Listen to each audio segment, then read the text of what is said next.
Arestado naman ang isang lalaki matapos na masamsama ng hindi rehistradong baril at ilegal na droga sa isang operasyon na isinagawa sa barangay Karabatan, Chica.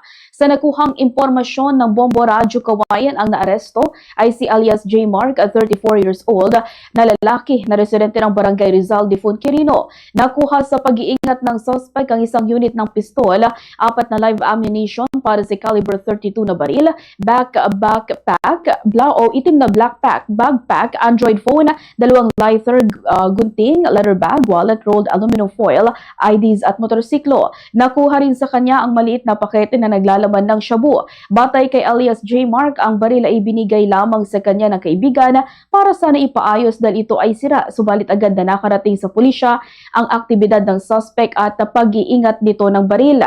Sa ngayon, ang mga nasamsam na ebidensya maging ang suspect ay nasa pangangalaga na ng Kawayan City Police Station para sa dokumentasyon at kaukulang disposisyon.